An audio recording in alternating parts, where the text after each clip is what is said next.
Christopher Media. Let's make some noise. I got a job at Tower Records because that's the only place that I could get a job with my haircut. That is the truth. The largest record store in the universe is Tower Records. Tower Records had everything. They were like friends. If you came into town, you went to Tower Records. Tower was the center of it all. San Francisco, New York, Japan, London. Revenues of $1 billion. The whole thing became a phenomenon. Tower was like the place to work at. We had no dress code. There was always a party atmosphere. And even if you threw up, you had to show up.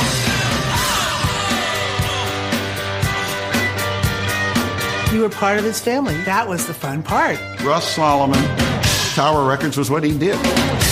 I don't think he thought he could do any wrong.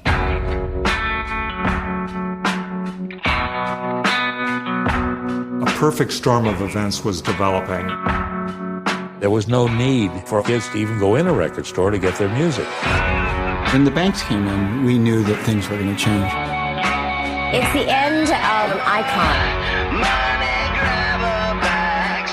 He fought, but he basically had to cut the heart out of the company. Somebody's taking it away from us. The bank said, we don't need a visionary. It defined the generation. It was really the statement of that time. To be able to go into a store where there was people that knew music, it's just a missing part of our society now. I don't really understand why it's gone.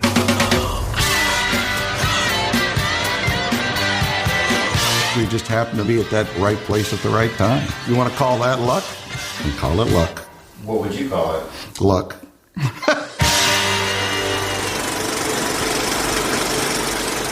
Welcome to a special episode of The Projection Booth. I'm your host, Mike White. Joining me is the Cultural Gutter's Carol-Borden. Hi, Mike. Hi, everybody. On this episode, we're talking about the 2015 documentary directed by Colin Hanks, All Things Must Pass, The Rise and Fall of Tower Records. As the title implies, the film looks at the American institution of Tower Records, whose too big, too soon rise and crashing fall in the digital age exemplify the death of a brick-and-mortar store that was more than just a store. It was something of a way of life. Now, Carol, were you much of a record shopper in your day? I did some damage. I was a young punkling. I still have a lot of cassettes somewhere, a lot of mixtapes, stuff like that, from little record stores in Southwest Michigan. Were you in Southeast Michigan when Tower was still around? No. I experienced Tower pretty late in life when I was at grad school in Toronto, and they had a store at Queen and Yonge, I think. Unfortunately, by the time they came to Toronto, places like HMV had already stolen a lot of their ideas or borrowed their innovations. So I think it was less exciting for me, and I had already found other places to get hard-to-find books and zines and stuff like that. But it was still neat to go to. I first experienced Tower Records through the Piccadilly Circus store in London. When I was 17, and I hope I haven't told this story too many times on the show before, but when I was 17, I somehow convinced my parents to send me, it wasn't an exchange program, but it was some sort of like educational program where they sent me over to England for 4 weeks.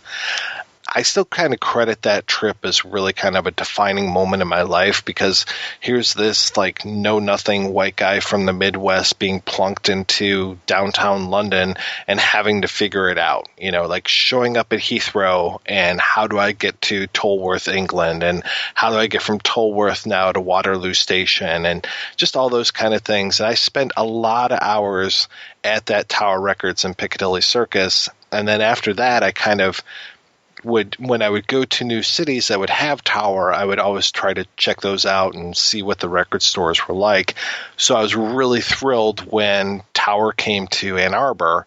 Probably, I want to say that they were probably open before I got there, but they were definitely around in the early 90s, and it was one of those places that I would just kind of go to and kill time as often as possible. Yeah, it was kind of like a little home away from home. So when I would go to Toronto, I would go to the tower there. When I went to New York, I would go to the tower there. So it was really kind of neat for me in this documentary, seeing them grow from this little store into what it eventually became, which was kind of a port in every city kind of thing. And just seeing, like when they talked about where they were building the store in New York, I was like, I've been there before. And when they would show some of the other stores, I'm like, I've been there before too. So it was a lot of fun.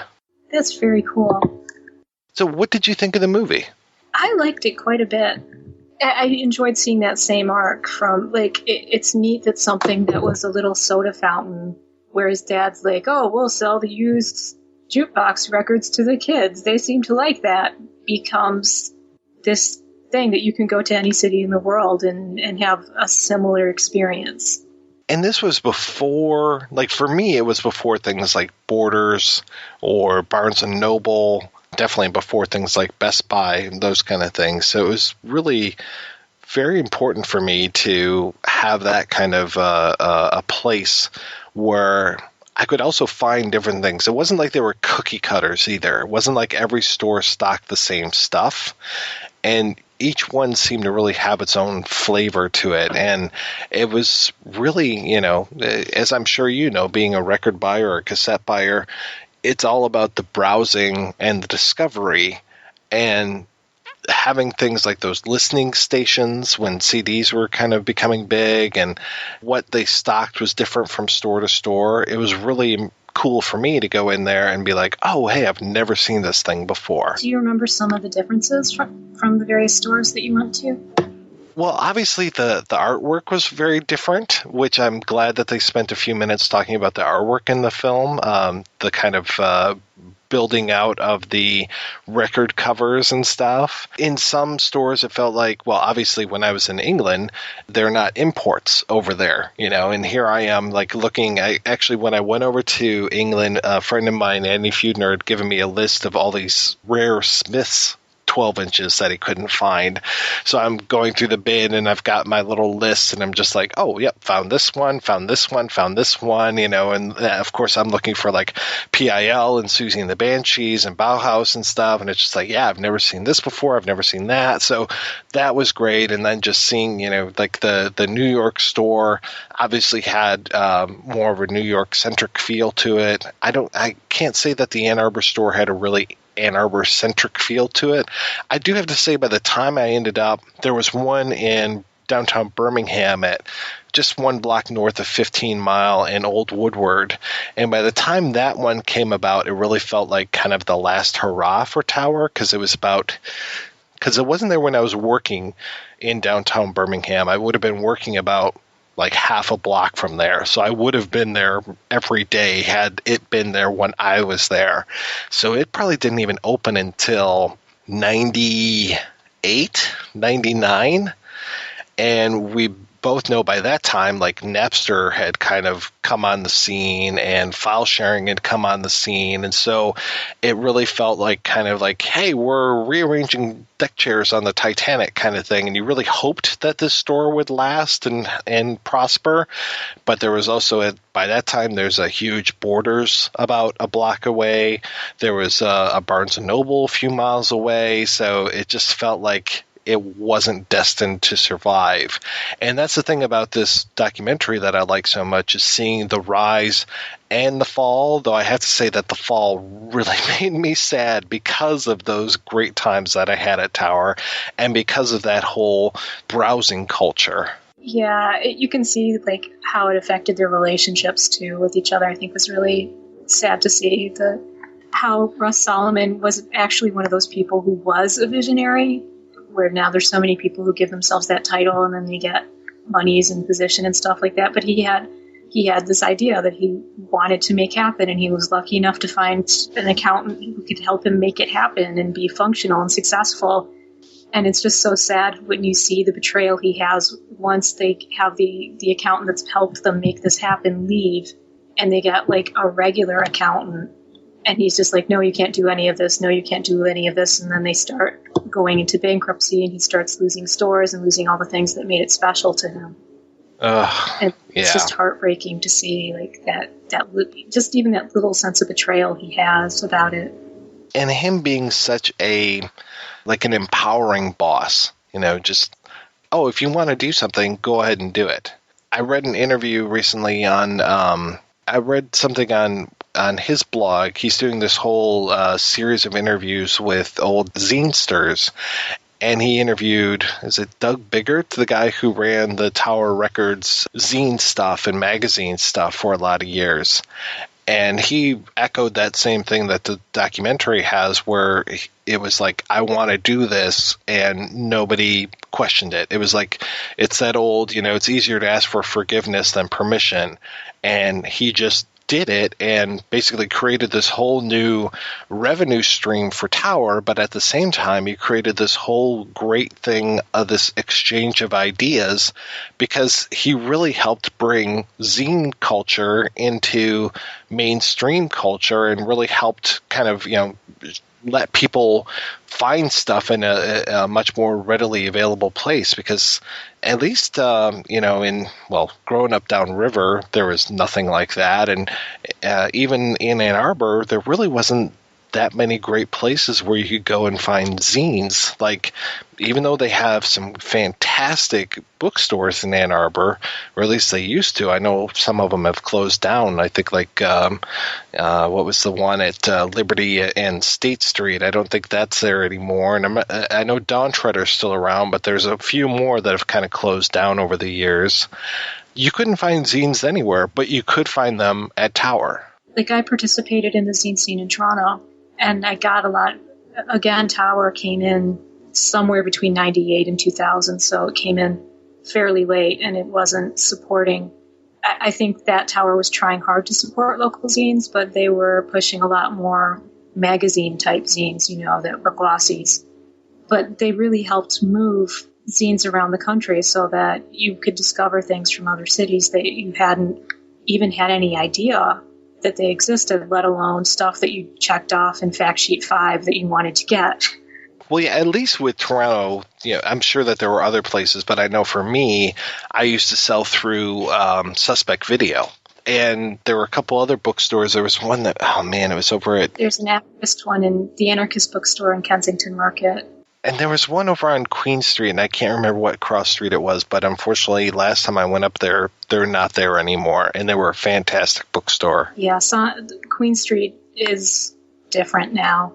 One of my best memories in college is one of my roommates coming home, giving me a copy of this zine called Asian Eye. Yeah. Okay, you know Asian Eye? Uh-huh, yeah. Asian Eye from Toronto, compiled by Colin Geddes, who has been the programmer for the Midnight movie series for, I don't know, probably going on a decade or more now. And a swell fellow. A very swell fellow.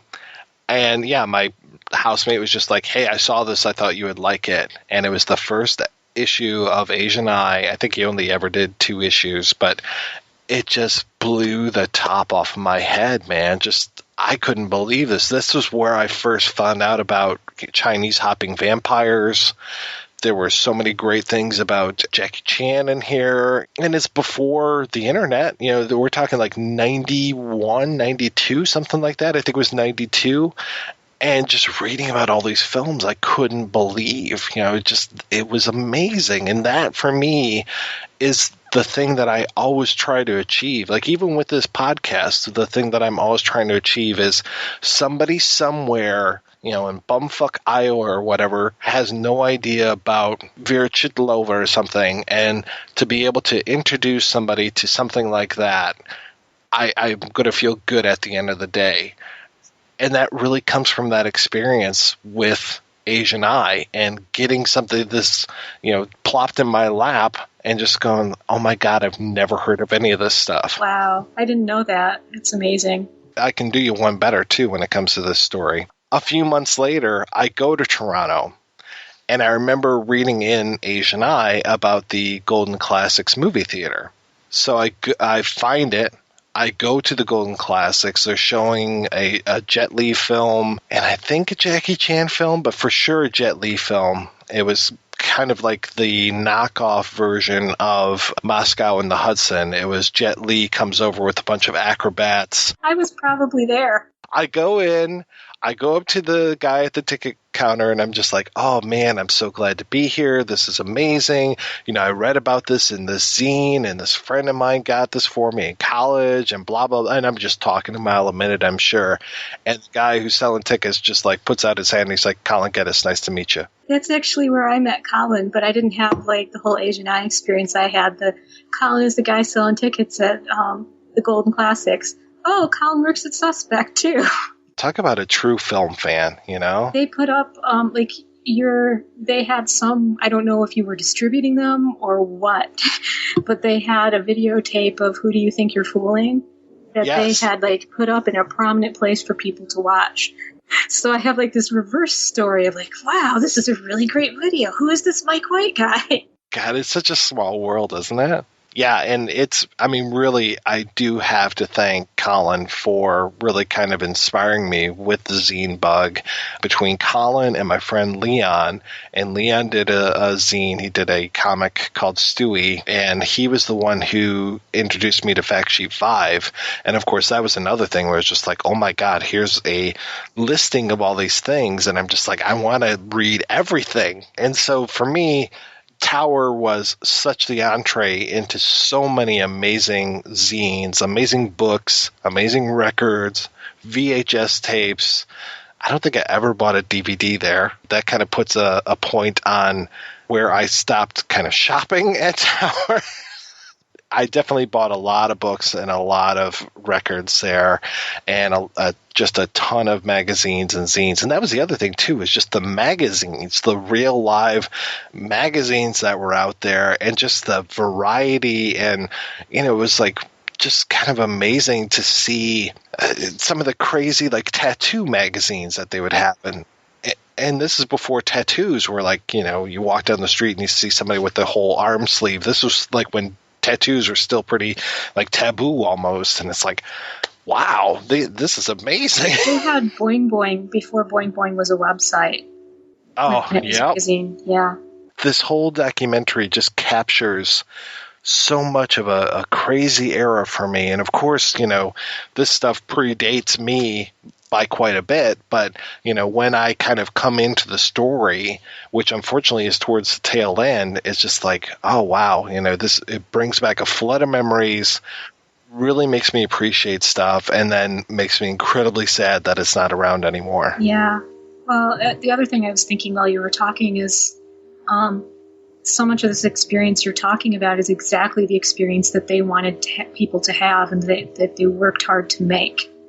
And that they could have like a huge multinational chain store of huge, huge stores with, you know, thousands and thousands of records and hundreds of books and hundreds of magazines and DVDs and all that, and still have people have this experience that they don't have in Meijer, they don't have in Walmart, or they don't have in Borders, or is just remarkable. And that was the thing too, when I got into Tower Records, when Cashiers de Cinemark broke through and got in there, that was another just incredible experience for me.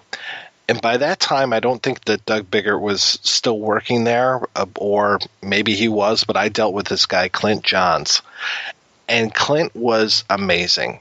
And that first conversation I had with him just really blew the doors off. And he's like, okay, well, you know, I think what I'll do is I'll take, and it was something like 200 zines or something, which to me was just this huge amount. And then he starts talking out loud about where he's going to put them. And he's just like, okay, well, you know, I think I'll send 3 to Cleveland and a couple to Jerusalem, or a couple in the Kyoto store. And he's just like listing off all this stuff. And I'm just like, holy shit, I'm going to be global now. And then to think, oh my God, my zine is going to that Piccadilly Circus store. You know, like it was like this weird like time travel thing where it was like, here I was in 1989 at that store, and now in 99 or 97, now my work is going to be in that same store. And they were the most fair when it came to like returns and paying on time and all that kind of stuff, which you would think like at that point they were kind of becoming like a little too big for their britches, I think. But they were still such a homespun type operation in a lot of ways. And they were the ones where it was just like, okay, well, if you want whole returns, you're going to get a little bit less, when we pay you. But if you want, we can just send you back the covers so you know that we didn't sell these and stuff. And just being so fair and so open about everything, I couldn't believe it. Yeah, well, that's especially amazing in the zine world. Oh, yeah, God. Like it's crooked, but it's just so scrappy. Yeah, I always count myself lucky that I was not one of the people who was fucked over by Desert Moon, because I know a lot of people were. But fortunately, they always, I don't know what it was. I must have been born under a lucky star or something. But I always got paid on time, got paid the right amount, and when they closed their doors, I think I was fortunate to not be publishing an issue right around that time. When you only do it like once or twice every, year or two, you have those long periods of time. So I think I missed the window of when they kind of closed their doors and kept a lot of people's money. It made me really happy to see that it's still working in Japan. Yes. When Russ goes to Japan, that was just so great. And now they're working on reformatting the Sunset Strip store, at least for one screening of the movie, which is great for me because, okay, God, I feel like this is like the Mike White show going on here right now. But for me, was so happy to hear about the Sunset Strip store because, as I'm sure you know, I'm a huge fan of Black Shampoo. And when Mr. Jonathan is walking into his salon, in the background you can see the Sunset Strip Tower Records. By having that as a landmark, I was actually able to use Google Maps a few years ago and plot out and find exactly where Mr. Jonathan's salon would have been. You need to share that. And you can do like the Google Street View and everything. I'm just like, that's pretty much right around where Mr. Jonathan's salon would have been. Awesome. At least that little sign on the outside, and then he walks into the movie set. But at least I had that moment. That's really amazing. Amazing or pathetic? I'm not sure which. I think you should choose to have it be amazing. Okay, good. All right, so let's go ahead and take a break and play an interview with one of the producers of All Things Must Pass, Sean M. Stewart. My name is Sean-Stuart. I'm the producer of All Things Must Pass. I'm producing partners with Colin Hanks at our shingle company name. And how did you get into the business? In 96, I came down to Los Angeles and started to attend USC and went to film school. I was lucky enough to go to film school at USC and got my degree in cinema over there and basically ran a gauntlet and a path like pretty much everybody in this town that took me to Lionsgate and into my own business as a producer and started a company with Colin about 4 years ago. And that's a little top line there on how I got into all of this madness. Now, were you primarily producing documentaries or just all kinds of things, or what was kind of your forte? When I started in 2005 with two other producing partners, we launched a network over at DirecTV called the 101 Network. I actually was there for about 5.5 years. I ran the network. I was the co-creative director and head of operations over at the 101 Network on DirecTV. It's now called the Audience Network. We produced, on-air promo, original programming. We licensed a lot of programming when we were there. And then after that, I really kind of moved a lot more into the doc space, the television doc space. Did some stuff with CNBC. Colin and I have done a handful of projects with ESPN Films on their 30 for 30 brand and also their 538 brand with Nate Silver. And then from there, we've the whole time been working on this passion project, All Things Must Pass. How did you and Colin meet? Colin and I met at the age of 13. I actually came running into our local swim club, had a nice run-in with one of the neighborhood bullies and was trying to evade him and ran into our local swim club where Colin was sitting there with a few other people I knew. And that was actually our first real encounter. It's a little Sandlot story there for you. And how did you guys decide to work together then? We talked for years about starting a business. We always talked about just, finding that right time to kind of embark into that, that chapter of our friendship. I think that the things lined up well for me post DirecTV, with us already kind of having this idea of this Tower documentary under our belt.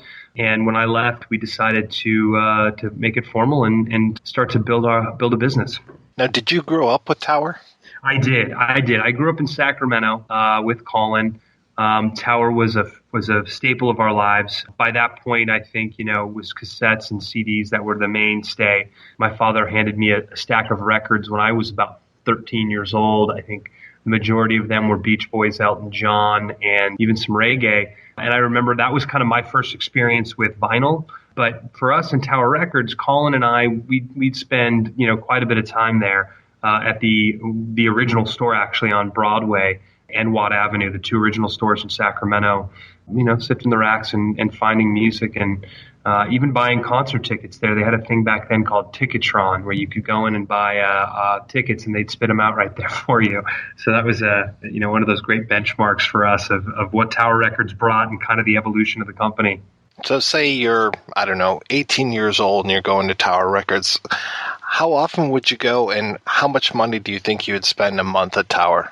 So when I was 18, I was already down here in LA, and we actually, both Colin and I actually spent a lot more time, it seemed, down in the Tower Records in Marina del Rey. There were so many of them at that point, but I think I probably spent in the realm of, when you're 18, money's limited, money's hard to come by. So I think I probably only spent $60 a month max. I mean, there were limited funds at that point in life for anything, let alone, buying records at the prices they were selling them. That's still pretty good. $60 a month when you're 18 years old. Yeah. I mean, but it's, when it's a priority, it's what you do, right? And when it's something that moves you, when it's something that inspires you, and it's something you're into, which for both Colin and I, it really was. Even him more than I. He's definitely a much bigger musicophile than I am. Why the documentary? What kind of inspired you guys to put this together? I think it was multifold. I mean, for me, there's an element of major civic pride here. We're from a city that, very few things have been founded in. We realized that doing a documentary on Shakey's Pizza probably wasn't the best idea. When Colin told me the story, I was in New York. It was 2007, or we were out to dinner with our wives. At that point, it was his wife was his girlfriend. And, he turned to me and said, I've got a project I want to talk to you about. I was talking to a good friend of ours from Sacramento. And we're talking about and kind of bemoaning the loss of Tower Records. And, she said to me, I just can't believe it was all started in the 1940s on a shelf in the back of a pharmacy. And Colin turned to me. He's like, I think if it started that small in 1940, was a $1 billion company in 2000, and 6 years later went bankrupt, I'm sure there's a documentary here. We've got to meet the guy. We've got to go find this guy, Russ-Solomon, and hear what he has to say and see if there really is something worth exploring. How easy or difficult was it to find Russ-Solomon? Was he really kind of the linchpin for you? If you didn't have Solomon, you didn't have a doc? Well, I think that's kind of the key component of all documentary filmmaking in general. If you don't have a willing participant, it's often not worth your while. Unless it's an expose where you're trying to expose something someone's done, you really, really need a willing participant that's going to let you in, that's going to tell the stories, that's going to give you the context and the background. It always helps that person is engaging and interesting and fun. And I think within 10 minutes of talking with Russ, we realized he was all of that. It was 6 months after that, as all these things seemed to go. Russ had in common a dentist with a friend of ours. So we used the dentist to broker the meet. I love telling that story. But using a dentist to broker a meet is always a great way to phrase anything or position anything. So we went and met with Russ, and it was, I think, probably in April of 2008. And I think within 10 minutes of talking to him, Colin and I were just looking at each other, slack-jawed and wide-eyed, realizing we'd stumbled onto something really incredible. Now, was he kind of your key for a lot of the other participants in the documentary? Absolutely. I mean, for a guy to spend his entire life and make this thing his baby, you really want to turn to him and say, who are the people we should talk to? And then from there, you expand that a little further and get some other voices that may or may not be in line with their vision, which we did. But for the most part, he's really going to he helped tell us whom we needed to interface with, the people that were there, that saw it, that lived it, that experienced it, that had their hearts broken, that spent 30, 40 years of their lives running this company, knew nothing else, and then it was just gone, which, I think in the world we live in right now, it's so identifiable for so many people. And I think there's such a great human element in that regard that this is bigger than a music doc for me. And there was a moment where we realized it in one of our interviews when a 60-year-old man, not Russ, but when one of the interviewees is moved to tears just reminiscing about what his life accomplishment was with this business, you as a filmmaker sitting on the other side of that camera, it floors you. If you really realize what these people are giving you, you realize what you've been instilled with, and you realize how careful you have to be with what you've been given from them, respectfully to tell their story. Yeah, that moment is such a gift. When I was watching that, I was right there with you. I was floored as well. It was amazing. Yeah, it was pretty incredible. I still well up in a couple places in the movie. I've seen the movie, 300 times, and it moves me. I think that some of the emotions that these people are feeling are so identifiable. We've all been there. It really does. It grabs you. You said you saw it almost 300 times, and I know a lot of that was probably in the editing process. How do you approach a project like this, which could have the scope of a Ken Burns-like documentary, and take it down to something relatively bite-sized for an audience to sit through in one sitting? We have an incredible team. Our editor, Darren Roberts, is just an incredible talent. He sat with us in the edit, in post-production, and worked with Colin and I, and we really built out the entire arc of the film. This is after we finished all the interviews. A huge board of cards that really broke down all the acts and where we wanted to go with this and where we thought the story, best fit a narrative that got you everything you wanted, everything you needed without, finding any dead spots. And our writer, Steven-Leckart, who was really, really instrumental in helping us kind of find the nuances in the story, and our executive producer, Glenn Zipper. We really had an incredible team.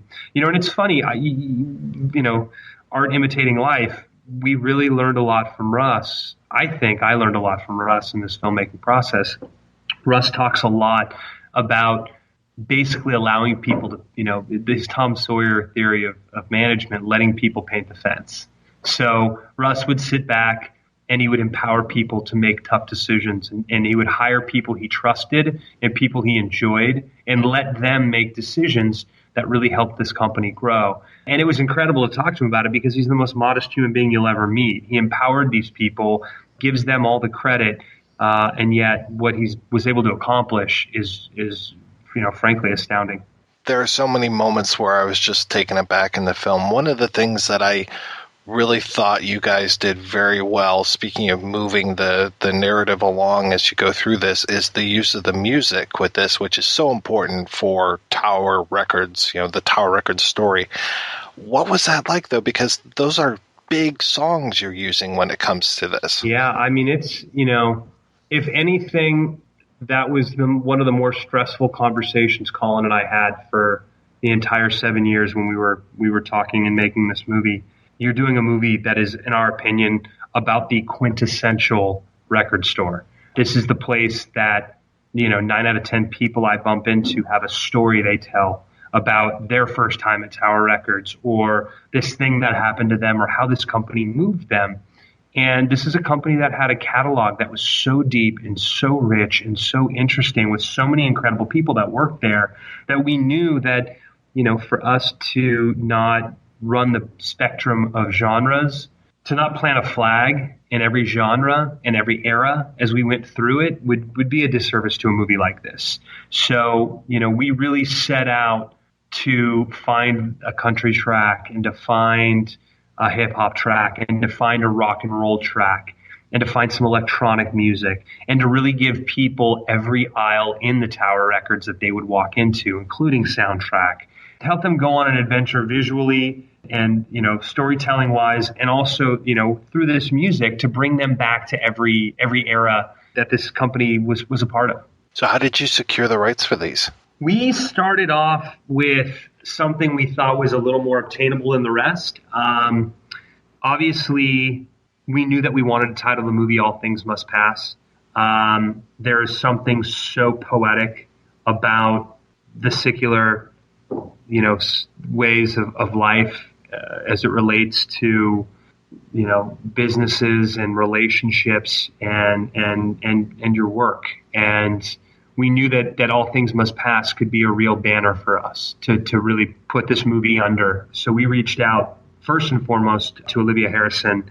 Colin reached out to her, shared the movie with her, a rough cut of it, and we asked her to consider letting us use the song for the film, and we got lucky. She enjoyed the movie. She has her own memories of Tower, New York, and when we heard that and she saw the movie, she immediately wanted to help us out, and we were able to use that as kind of our starting point.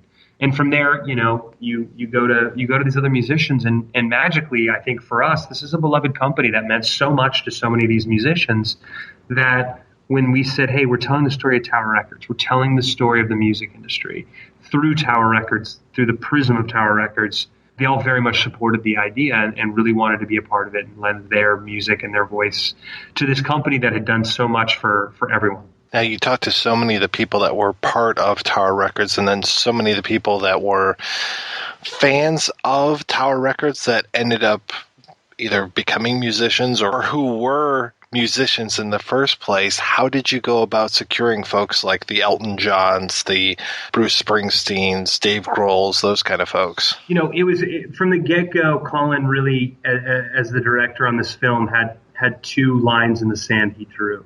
One was this movie was not going to be driven by voiceover. And number two, we were not going to have a 30-second montage at the top of the movie where we showed you 600 celebrities telling you why this thing was important. So we were very, very cautious to really work hard and search out and dig up the music artists that really had a connective tissue to this company. And record industry individuals as well. David Geffen, this guy owned Sunset Strip. I mean, he was such a big player, and we knew that he spent 3-4 days a week in Tower Records checking on his artist records, but also buying the competition's records and not just the competition, but was a fan of music and would sit there and buy tons and tons of music. We knew Elton, they used to open the store early for him. Like it didn't matter if he was in Atlanta, New York, or LA. The guy loved to be in Tower Records. He would buy multiple versions and send them to his different homes. And we've got a quote that didn't make the movie where Elton said that buying records at Tower was better than the best sex ever. It was incredible to see someone like him and how much this place meant to him. Same thing with Dave Grohl. I mean, he was an employee. He was a record store employee at Tower. And Bruce Springsteen, we knew that he and his New York crew spent a lot of time at the New York Tower store. But when he came to LA, he also always hit that store up as well. So we were really cautious about the people we approached. We were very meticulous about making sure that everyone we approached had a voice that made sense for this documentary. And it wasn't just a one-line, yeah, it's a great store. It meant a lot to me, and I shopped there a handful of times. These were people that are passionate and really invested in this company. I can't really think of too many other documentaries off the top of my head where Bruce Springsteen comes off as just so natural and friendly, and he just seems so genuine in this, and just seems like such a fan. Yeah, I mean, it was pretty incredible. I think when he was really starting to kind of, catch flight with his career, Tower Sunset was as well. So I think that Tower, for a lot of its existence, I think Tower for a lot of its existence, whether it was Sacramento during the Beach Boys era, or San Francisco during the Summer of Love, or the early 70s in LA. They just happened to be at that right place at the right time. And I think a lot of these artists, there was a similar trajectory with their careers and this company coming into the fold. Now, I know with the whole idea of DVD extras, those kind of things, the idea of killing some of your babies and taking out some of those favorite stories, favorite lines, those kind of things, they're a little less painful than they used to be. But still, what were some of the moments that you really just kind of, had that twinge about when you had to make that decision to get rid of a scene or a storyline that just really meant a lot to you? I mean, there were, God bless DVD extras. I mean, it is the place where beautiful anecdotes and great human stories that don't push narrative go to live. And we, there were definitely a few moments where things went in and out of the movie for us. I don't know. I think ultimately everything that we felt needed to be in the film made the movie. And everything that's going to be in our DVD extra package, there are some incredible stories. Here's a good example. Tower was a place where art was instrumental. They had art departments in the back of every one of these stores, and they had artists that were building displays out of foam core, and they were building practicals for in-store promotion, and they were doing it all for the love of the art, the passion, and the music. And that section is just, it's not something that really fit into the narrative flow of the movie. Another thing was in stores, the in-store performance element of Tower Records. I mean, you talk to so many of these artists and they say, the fact that I could go into a Tower Records and play a show for my fans, amongst the racks or in the parking lot, it was one of those things that absolutely defined what this company was. And we touch on it. We touch on both of those things.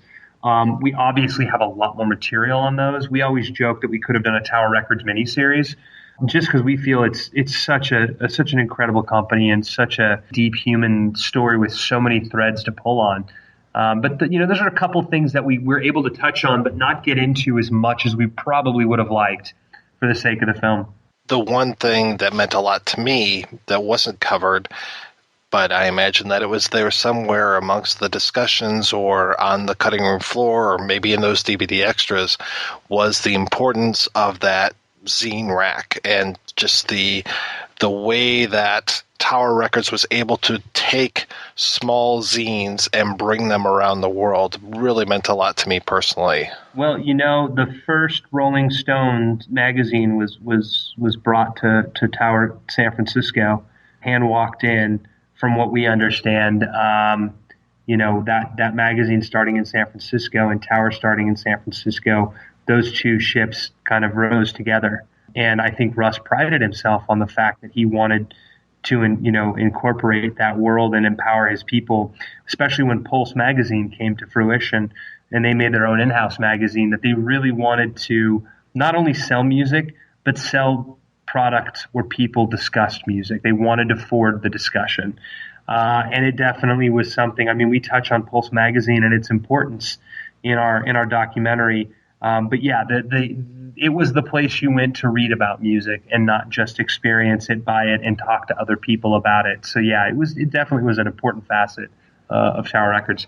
Yeah, just that they were able to encapsulate music, video, books, magazines, just so many forms of media well before the Best Buys of the world or before your local bookstore started to branch out into other media.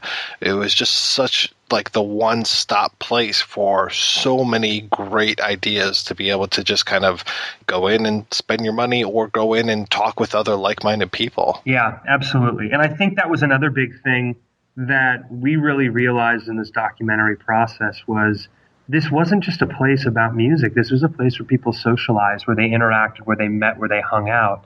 Sometimes not even buying a record. It was more about bumping into somebody or having a human experience, which, look, for my children and the next generation, it's just, I hope it's different. I hope they find their outlet for those human experiences and those interactions on a broader scale. but the world's changed drastically, and I think that it'll never be obviously what it was. All things must pass, and I think we all kind of are mourning.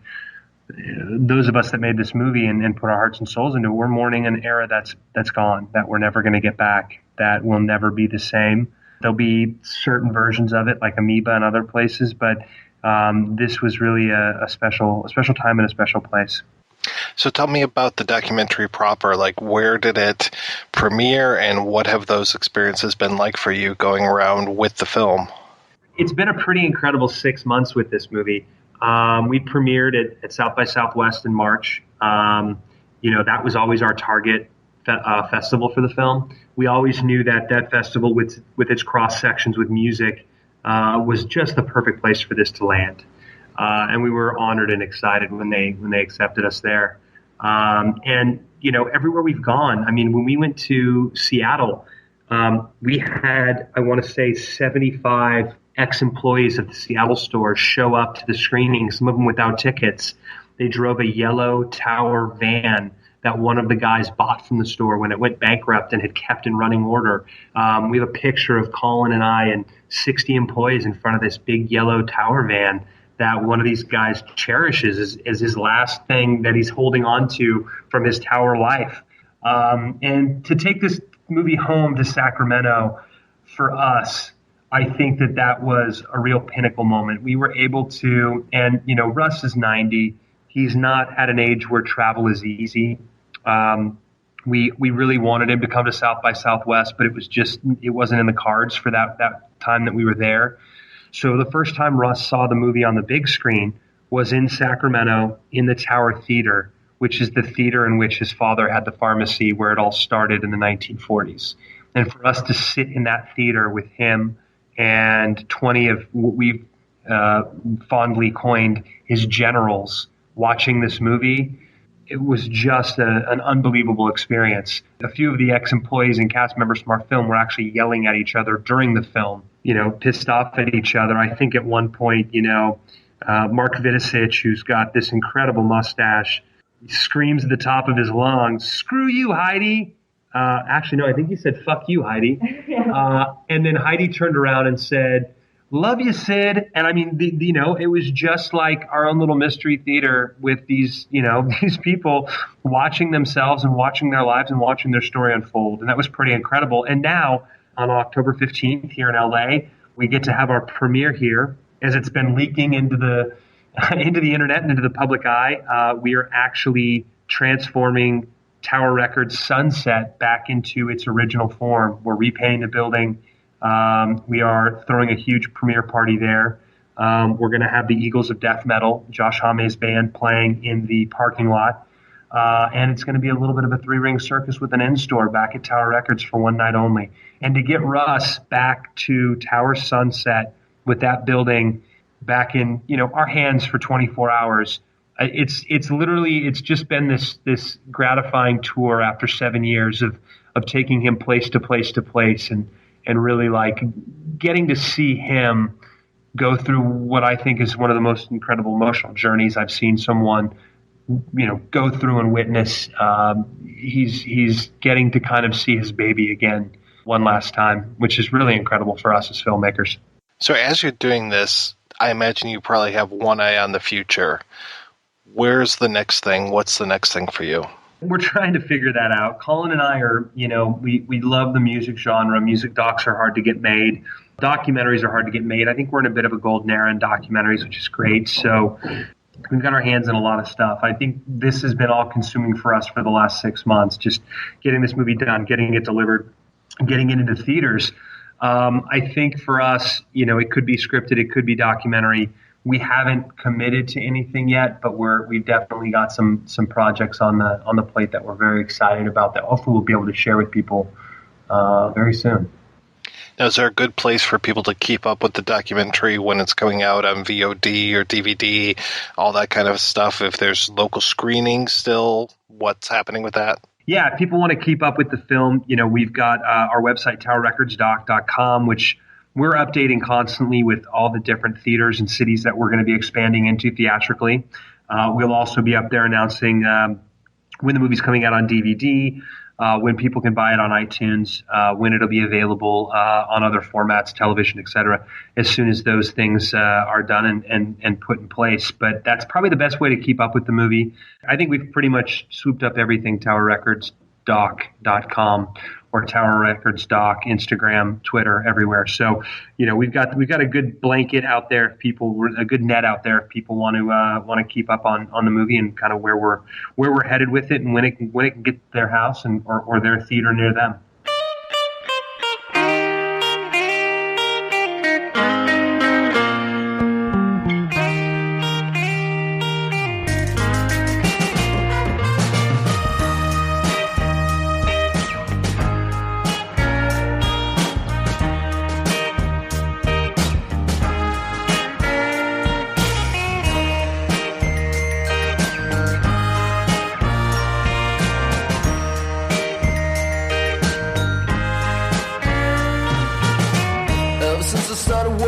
At the record store, I get to flirt with many girls more than I did before. There are tall, short, blonde and brunette, but none can conversate me like how we used to get. And lately been hearing about certain girlfriends. While I hear they do things that I do not recommend. Told me to preach, cause that may drive you away. But I know that sort of stuff can damage your brain.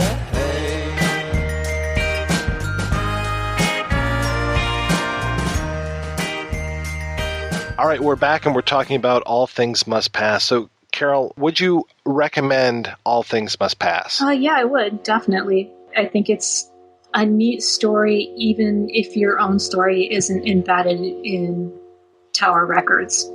And it's neat just to see people so positive about making something and about the effects of it in people's lives. Yeah, I'd be really curious to hear somebody who is coming at this with no memory of Tower, what they would think. I think it's such an effective documentary that I think that most people would probably find it interesting and enjoy it. Unless you have like very specific things about, I don't know, you don't like documentaries about retail or, corporate bastards or something like that. Although you can get angry at the corporate bastards in this. Yeah, we did a special recently where I interviewed the guy who wrote I Lost It at the Video Store. And there's so many stories in there. I mentioned Suspect Video earlier, and in that one they talk a lot about Kim's Video in New York. And, what did we lose when we lost Kim's Video? And what did we lose when we lost the mom and pop video stores, to things like the corporate behemoth of Blockbuster. And Tower, for me, was in this kind of interesting place because they were a big store, but they didn't necessarily, they left room, it felt like, for other stores. Because there was a Tower Records on South University, and just a few doors down, there's a Warehouse Records. And across town, there's Wazoo, and there's School Kids, and there's even like a discount, like Sam Goody type store, and there's other used record stores around there. So it wasn't like they were coming in and eating everybody's lunch, as opposed to a Blockbuster where it just felt like they would come in and just destroy everything around it, just like, a nuclear bomb a place and then build a store. Yeah, it's a really interesting model of growth. But I just feel like, we've lost so much when it comes to losing a store like a Tower. Sometimes I feel like we've even lost stuff when it comes to losing something, and I feel horrible saying this, but even losing a Blockbuster, it still feels like we've lost something as far as this whole idea of browsing. And Blockbuster wasn't the kind of place where you go in and you talk to the clerk about movies, because I will admit most of my coworkers at Blockbuster did not know a lot of stuff about movies. There are the occasional, exceptions to that rule, but most people are just there working a retail job, as opposed to something like a Suspect or a Kim's where that was your way of life. And the thing I really get from this Tower documentary was it was such a way of life for so many people, not just the people in the corporate office, but everybody out on the street.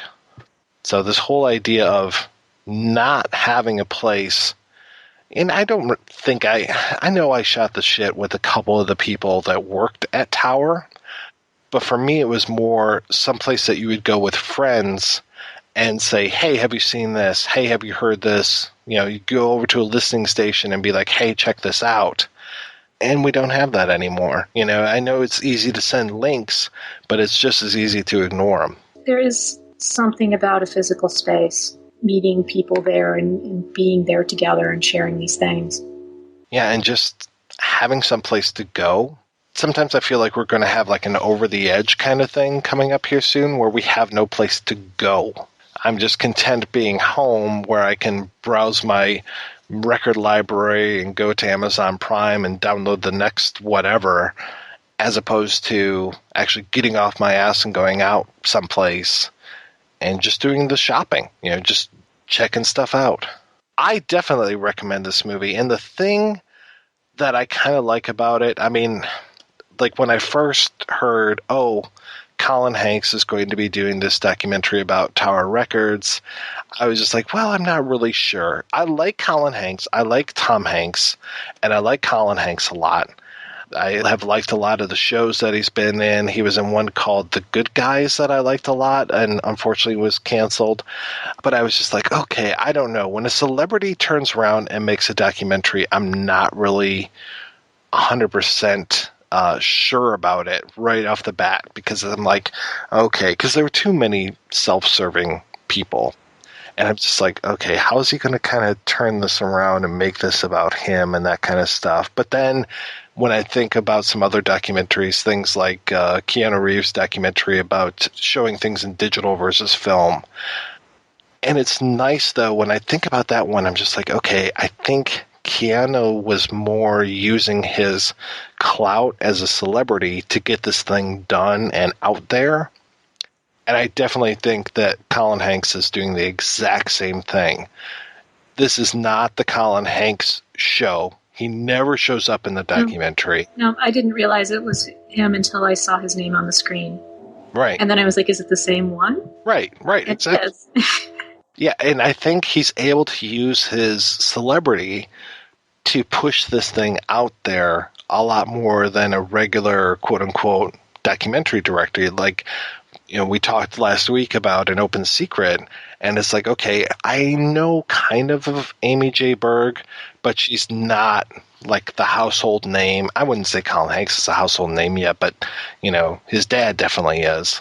But, you know, Amy J. Berg, having her name above the title, I'm just like, okay, yeah, I remember Deliver Us from Evil, but she's not to that level. You know, like a Michael Moore is a celebrity documentary maker, and he became a celebrity because of his documentaries, as opposed to this Colin Hanks, who is a celebrity who makes documentaries. And I think it's kind of the right way to do it, and I think he's really kind of giving back with this documentary. I also was thinking, I think that he brought his experience with a very particular kind of Hollywood storytelling, because it does have a narrative arc, and it has a very Hollywood narrative arc of like the scruffy young guy with the idea uses a lot of elbow grease and makes everything into a success, and then the bad guys come in and the third act, but then it ends on a moment of hope. And it is very effective and works really well, and I think is totally appropriate to the story. And it just looks nice. It looks happy. Well, it looks nice, and the level of interviews that they get, I mean, I don't know if there were a lot of people who they weren't able to interview for the documentary, but it seemed like they really had the key players when it came to the story of Tower itself, and then having those celebrity appearances didn't hurt either. Yeah, yep. And this was the first time, and I mentioned this to Sean-Stuart, this is the first time I've really seen Bruce Springsteen in a documentary where he seems fully engaged. Yeah. And he just seemed really excited to be talking about Tower. Yeah, I could imagine him being on the phone going, what, this is about Tower? I'm there. I have so many things to say about Tower. And hearing, I mean, the stories about Elton John in Tower was just like, I had no idea. And to me, it was the right level, the right amount of having these celebrity stories. It was great having Dave Grohl there talking about how he worked at Tower Records, and then seeing the cover for Nevermind blown out as one of these, famous covers that they would do for Tower artwork. It just really brought stuff home for me, and it's like, wow, that it just really, really worked. And yeah, those interviews with Russ-Solomon were just, man, really great things. And then seeing how he changed over the years, seeing the corporate video, I was so happy about that. Yeah. And especially, do we have to worry about these MP3s and that kind of stuff? Oh, no. Figure something out at the time. We're good. And his accountant, Bud Abbott, is just holding his head. And we figure something out now. God, yeah, that was such an emergency. And unfortunately, nothing, other until the iTunes model came along, there wasn't a way for a little while there to monetize anything. Sure, you still had people out there buying their CDs and stuff, but I've got to be honest, I haven't bought a CD in I don't know how many years. It has literally been that long. I'm about to buy one, but only because I can't find it digitally. Yeah, the last few albums that I bought have all been digital downloads. And it's just, I asked you right off the bat how much money or how often did you shop at record stores? And that was my primary thing. I wasn't as bad as Andy Feudner, where he would skip lunch in order to have money to buy a new record at the end of every week. But I would say I was close. Yeah, I was certainly going to the record store every week. I didn't necessarily buy something, but I always went. Yeah, and you went and you found out stuff. I know for me, like looking up at the new release board and seeing what was coming, that was a huge part of it, because you didn't have any other means of knowing when somebody was going to be dropping a record other than that, paltry sometimes board. And if it was an artist that, you're interested in and the guy who's writing up the board isn't interested in, then it's going to be a complete surprise for you when that album comes in.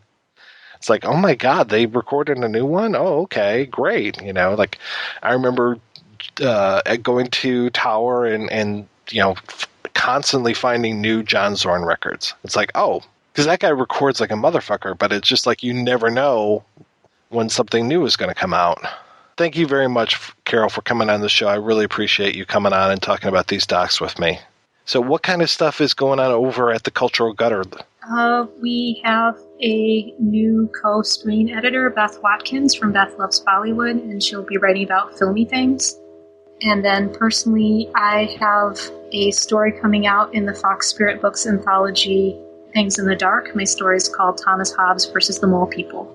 Is that a nonfiction? It's fiction, yep. Oh, okay. I was really hoping. I wish it were. I don't know, maybe it's true and I just happen to tap into it in some Lovecraftian way. The fires of Azagoth were... Well, very cool. Where can people find you and your work? You can find me at The Cultural Gutter. It's www.theculturalgutter.com. And you can find us on Facebook as The Cultural Gutter and on Twitter at Cultural Gutter. Thank you so much for coming on the show. Thanks to everybody for listening. We'll be back Wednesday with a regularly scheduled episode and a few more times this month with some more specials. If you like what we're doing, go on over to our Patreon at patreon.com/projection booth. Donate some of your hard-earned cash. Take some of the money you'd be spending on that new Pearl Jam CD single and push it our way.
If you enjoy this show and want more people to know about it, head on over to iTunes, leave a comment, and rate it 5 stars. Make sure you like and share us on Facebook, and don't forget to follow us on Twitter. Just search for Christopher Media. Thank you in advance for supporting Christopher Media by clicking on the PayPal button and by clicking through to all the sponsors who support ChristopherMedia.net. Most importantly, we would like to take the time to extend an extra special thanks to you. Christopher Media could not exist without your support. Thank you for visiting ChristopherMedia.net, and thank you for listening. Christopher Media. Let's make some noise.